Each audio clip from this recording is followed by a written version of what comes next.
आइए वीडियो को प्रोसीड करते हैं। इंडियन कॉन्ट्रैक्ट एक्ट 1872 के सेक्शन 16 में डिफाइंड है अनड्यू इन्फ्लुएंस। अनड्यू इन्फ्लुएंस होता क्या है, आइए बताते हैं। A contract is said to be induced by undue influence. किसी भी कॉन्ट्रैक्ट को कहा जाए कि ये कॉन्ट्रैक्ट, ये पार्टिकुलर कॉन्ट्रैक्ट अनड्यू इन्फ्लुएंस से इसको ये मतलब ये कॉन्ट्रैक्ट अनड्यू इन्फ्लुएंस से प्रभावित है, यानी अनड्यू इन्फ्लुएंस करके इस कॉन्ट्रैक्ट को बनाया गया है, जहाँ पर दो पार्टीज के बीच में रिलेशन कुछ इस प्रकार से होता है। किस प्रकार से कि एक जो पार्टी रहता है वो दूसरे पार्टी के ऊपर डोमिनेटिंग पोजीशन पे होता है। जैसे बाप बेटे का रिश्ता होता है कि बाप जो भी बोलेगा, फादर जो भी बोलता है, सन को फॉलो करना होता है। जनरली यही होता है ना। तो यहाँ पे अनड्यू इन्फ्लुएंस वाला सिचुएशन आ जाएगा। या जहाँ पे एजेंट एजेंट मास्टर रिलेशनशिप रहता है, ठीक है। ये सारे ऐसा है जो कि पोजीशन, एक पार्टी जो होता है वो डोमिनेटिंग पोजीशन पे होता है and uses that position to obtain an unfair advantage over the other. और जो जो डोमिनेटिंग पोजीशन पे होता है उस डोमिनेटिंग पोजीशन का दुरुपयोग करता है, अनफेयर एडवांटेज लेता है, तो कहा जाए कि हाँ वो अनड्यू इन्फ्लुएंस हो गया। फर्दर आइए समझते हैं। A person is deemed to be in a position to dominate the will of another. कोई भी पर्सन किसी दूसरे का विल को डोमिनेट करता है, कब?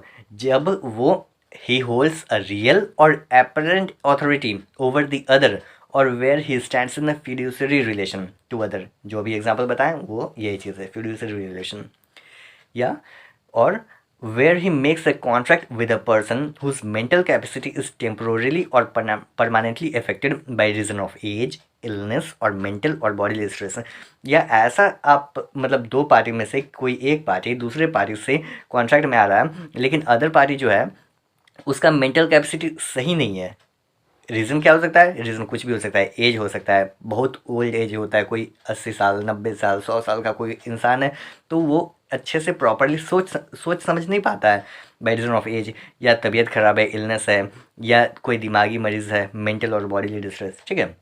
अब बर्डन ऑफ प्रूफ, मान लीजिए कॉन्ट्रैक्ट आ गया है, कॉन्ट्रैक्ट एंटर हो गया है, एकदम अच्छे से कॉन्ट्रैक्ट है।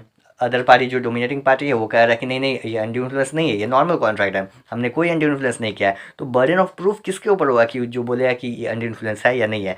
तो burden of proofing that the contract was not induced by undue influence shall be upon the person in a position to dominate the will of the other. जो पर्सन उस पोजीशन पे रहेगा, डोमिनेटिंग पोजीशन पे जो रहता है, उसके ऊपर ये बर्डन ऑफ प्रूफ है कि वो प्रूफ करेगा कि ये जो कॉन्ट्रैक्ट है ये अनड्यू इन्फ्लुएंस के द्वारा प्रभावित नहीं है, ठीक है। आइए आपको एक इलस्ट्रेशन देते हैं, अच्छे से समझ में आ जाएगा। A man enfeebled by disease or age is induced by B's influence over him as his medical attendant. ए है, एक बहुत बूढ़ा आदमी है, बहुत बीमार है, ठीक है, और बी जो है वो उसका मेडिकल अटेंडेंट है। तो यहाँ पे बी ने इन्फ्लुएंस करता है, बी अनड्यू इन्फ्लुएंस यहाँ पे करेगा। To agree to pay be an unreasonable sum for his professional services.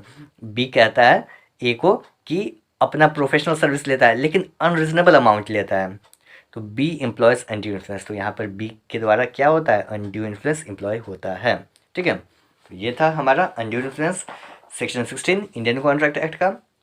I hope concept clear हो गया होगा। मिलते हैं नेक्स्ट वीडियो में। Thanks for watching. जय हिंद।